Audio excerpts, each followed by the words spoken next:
Your Mac is one spilled coffee away from losing everything. Your pictures, your projects, your files, everything. And the fix has been sitting in my house for all this time. Today, I'm turning my Synology into a backup machine that just handles it automatically forever. And there's one setting that almost everyone skips. That's the difference between a backup that protects you for years and one that slightly eats your entire NAS and then dies. I'll show you exactly where it is, so stick around. So I guess the problem in just one line is that MacBooks, Macs, and computers overall fail. They get stolen and you freaking drop them all the time. Not me, I care about my laptop, but you, I know, I see you. And the Time Machine is Apple's built-in safety net, but it needs to live somewhere. The easiest way is to use external hard drive, but you have to remember to plug it in. And let's be honest, you won't. There was also Apple's Time Capsule, but it's dead. And there's common misconception that you can use iCloud. iCloud is sync, it's not a backup. Meaning that you upload to your iCloud only your recent files or recent projects. You don't have access to some versions of your laptop or your whole laptop. That's what Time Machine does. And Synology, if you already own one, can be that destination. Now, it's very important to say that you can set up Time Machine almost on any NAS. But I have Synology for years and years and I love it. Freaking love my Synology NAS. I have a smart home on it. I have backups on it. I have all my files, movies, all of that. And now when my family transitioned to MacBooks, where I bought a new one, my wife got my previous one, and we bought my oldest daughter a new MacBook Neo for her first year in university. Time Machine is the only thing lacking on my Synology right now, so let's do this. First, you open DSM, and if you're doing it for the first time, I'll try to make it slower. So Control Panel, File Services, and you have SMB tab, and make sure you have enabled SMB services. You also have AFP protocol, but it's discontinued, it's deprecated, so you don't want to use that. Use SMB.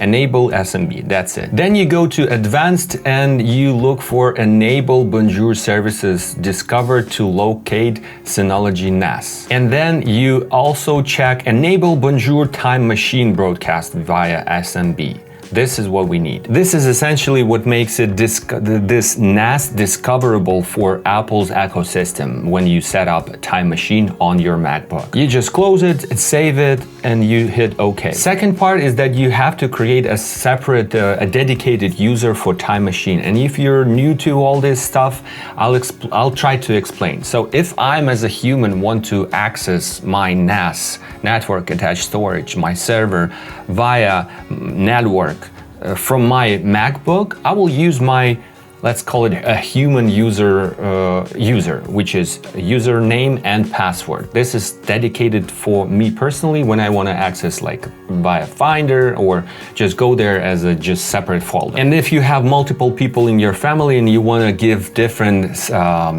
permissions to every person in your family or in your small business, meaning these people can access these folders and those people can access only these folders.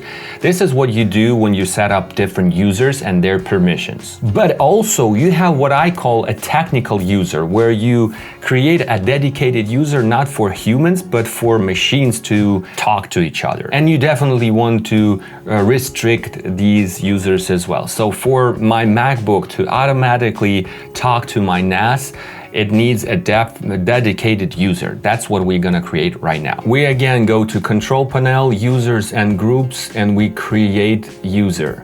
Let's call it Time Machine. It has to have password. You can skip it for now. We'll create a dedicated folder later on. Okay, now you can see that there's a separate user called Time Machine created. Now we go to shared folders and create dedicated folder where we're gonna save all these backups from all these MacBooks. Let's call it, create a shared folder, and let's call it again Time Machine. That's it. Next, skip.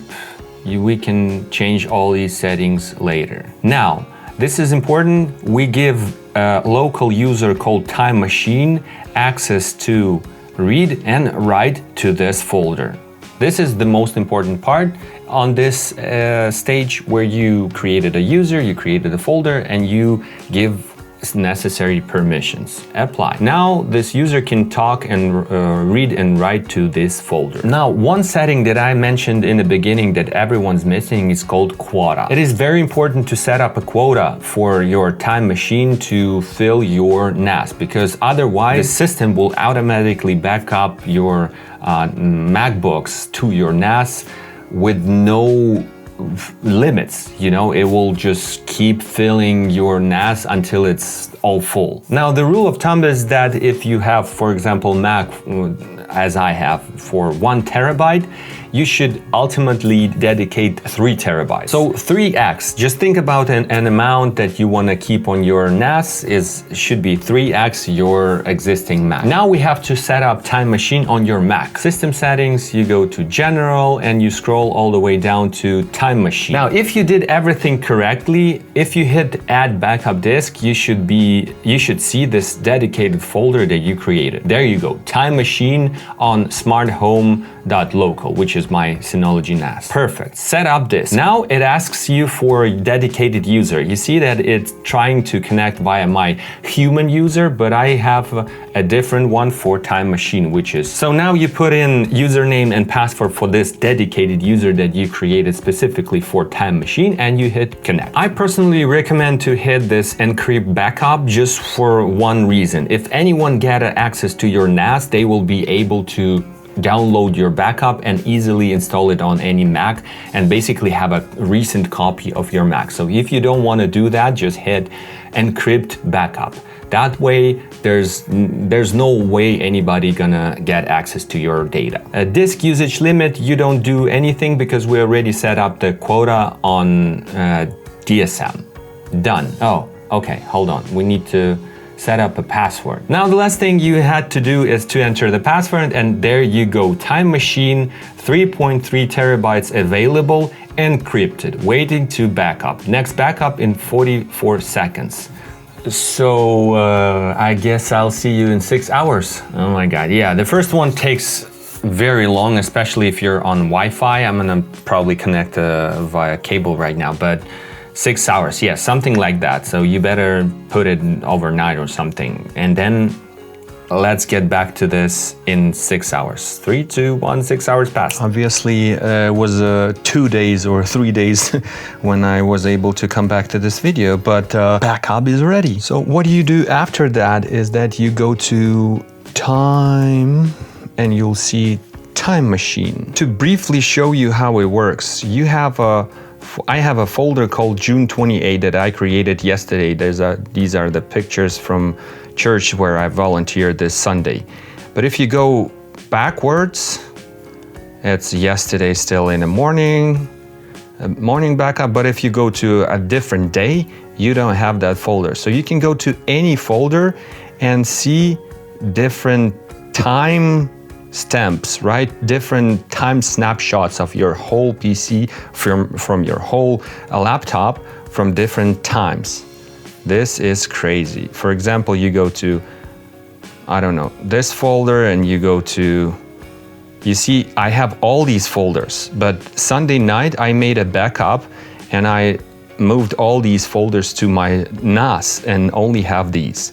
But I still can access all these files if I need. Restore, and then it will go back to my current computer. And the coolest part is that you just set up with once and forget. You just send it to 3 years Dagestan, 3 years Dagestan, and forget. Exactly, you just do it once and then it does automatic backups. Because if you need to think about backup, it's not a backup. That's it for today. Hopefully it was a useful video for you. If you set up Time Machine and you use it, let me know the most tragic moments where Time Machine saved your life. Because I would benefit a couple of times in my life if I had something like that. Thanks for watching. Please support this video. I really appreciate you. Thanks a lot. Bye-bye.